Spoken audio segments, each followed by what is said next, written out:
Hello, this is Chris Pratt from Eurogamer, joined by the lovely Martin Robinson.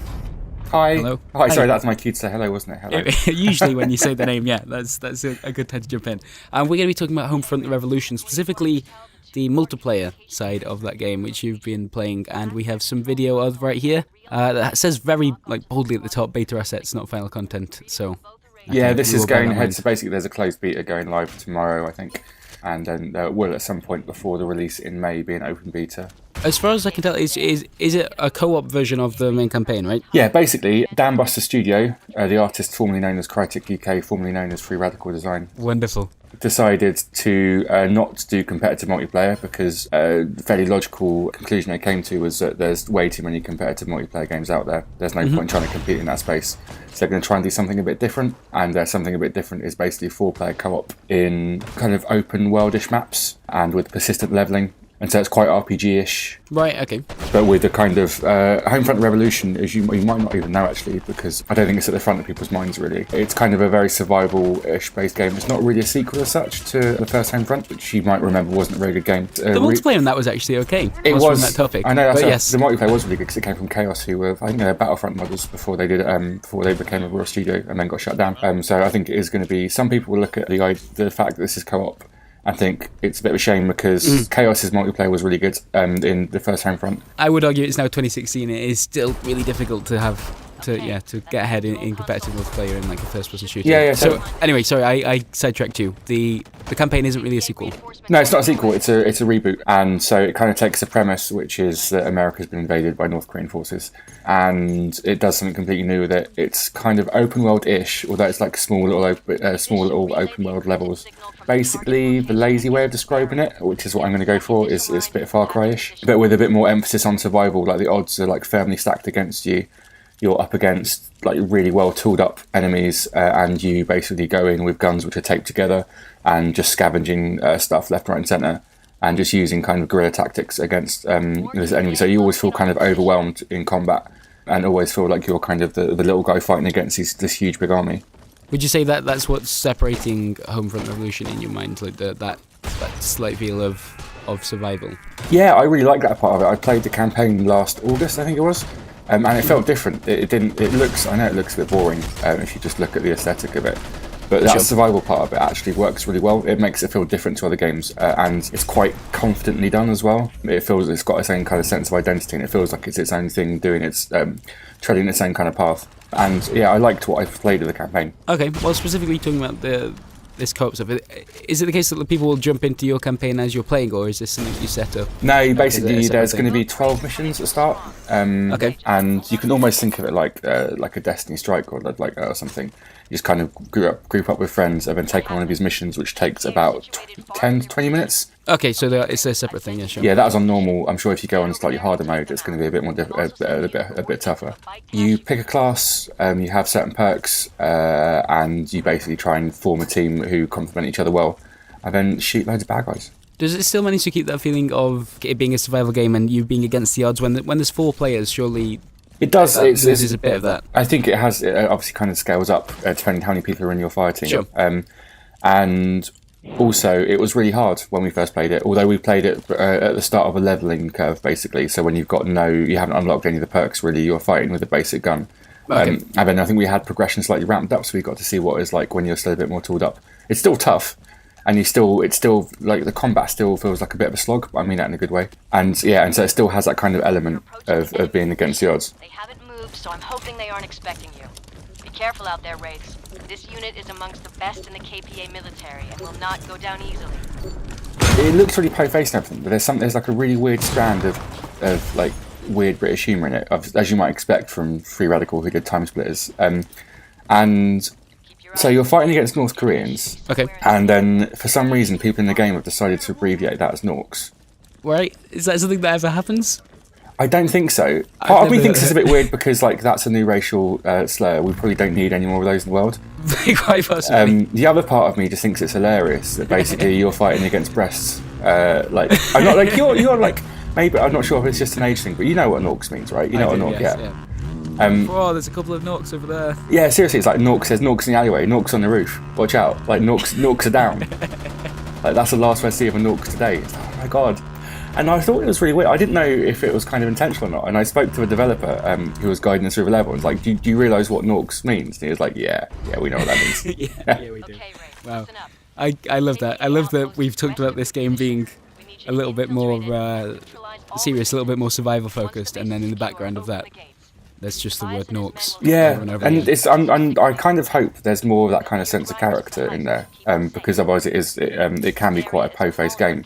Sure. The other thing about it as well, what we played was extremely buggy, more so than I've experienced. I know this is like only it's only going into closed beta and everything. Were you playing the same build that is, or as far as you know, the one that's going to be used for the closed beta then? Yeah, it doesn't feel at the moment like a game which has only got like three months to go until it's out. It feels like it needs a bit more time in the oven. Like there's loads of crazy stuff going on. As in like visual stuff, or people's legs kind of swinging around like windmills as they levitated 2 feet above the ground. A truck going down the street on 2 wheels, like an amazing stunt thing, but I don't think it was supposed to be doing that. Okay. And lots of weird jankiness. And it didn't feel as good as it did when I played it back in August in the campaign. I guess they're just in the middle of doing some fine tuning. We might have caught them kind of at the point where it isn't tuned where it should be. Yeah, but if they are going to invite some people to come in and play this now, how's the closed beta being run? Do you know, like who has access to it? I don't, so I don't know. Okay, well, I think it's like a very closed beta, and then we'll get something a bit more open a bit further down the line. Sure, we may check back in with it then. And Martin, thank you so much for telling us about NORKS. Thank you very much for having me. The KPA Lovely. has been sighted Bye-bye. nearby, and we desperately need eyes in the zone to figure out what they're up to. Head south and scout the old market square. Tobias and Isaac are taking their teams out to sweep the rest of the zone. Come in, dispatch. Dispatch here. It's Tobias. The Eagles have reached our objective, and we're all clear. Say again, Tobias. Did you say all clear? Sure did. We have 0 activity. There isn't a single Nork in sight. Copy that. Continue your search. The KPA must be out there somewhere. Contact. I got eyes on a Nork patrol. They're heading towards the market square. Roger that, Isaac. You and the Firebirds hold position and stay out of sight. Wraiths, take out that patrol and make sure they don't get any closer to the safe house. We can't have the KPA discover our location.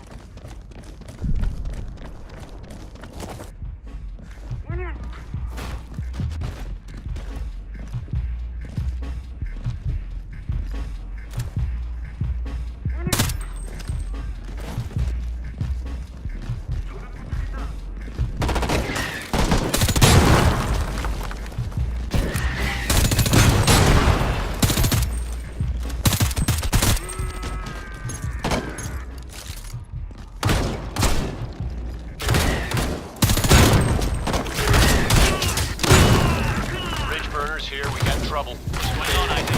KPA. They're here. Calm down. Take a breath. Count them. How many? I don't know. Dozens of them with support. Fuck! Shit! Tobias, you had contact with Firebirds? Negative, dispatch. No contact. We can't hold this position. We're gonna have to pull the Eagles back. Okay, get your people out of there. Wraiths, you also need to pull back. No worries.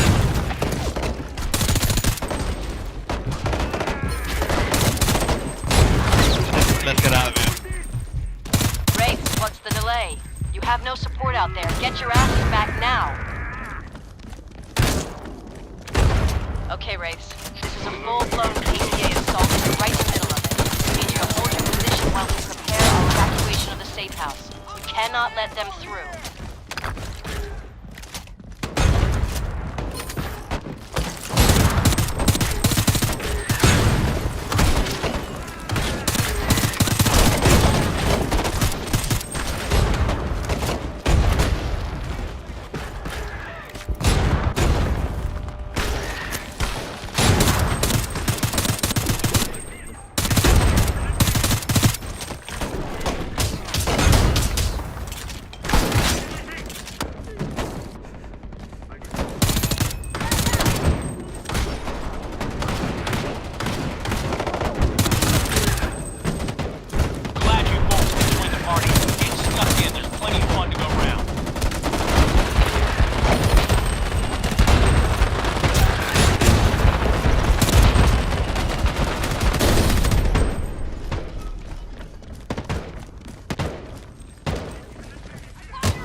Thanks for the help. It was starting to look bad for us. Eagles, get your shit together.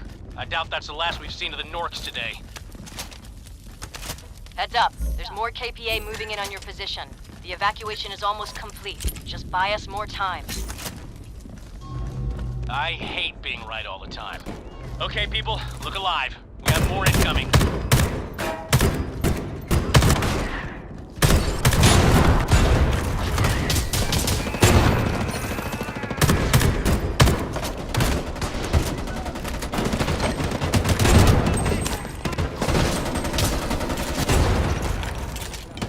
Okay, people. The safe house is clear, but the NORKS have figured us out.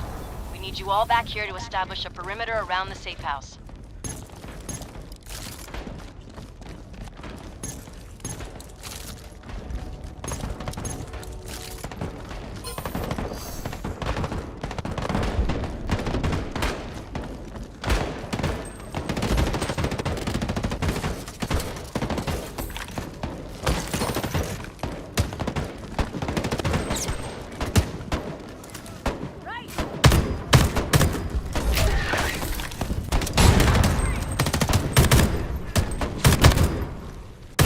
Hold this position just a little longer while we rig the safe house below. I'll let you know when it's time for you to pull out. Roger that, dispatch. Okay, people, this is where we hold them. Get ready to fall back on my mark. You won't have long to get out of here.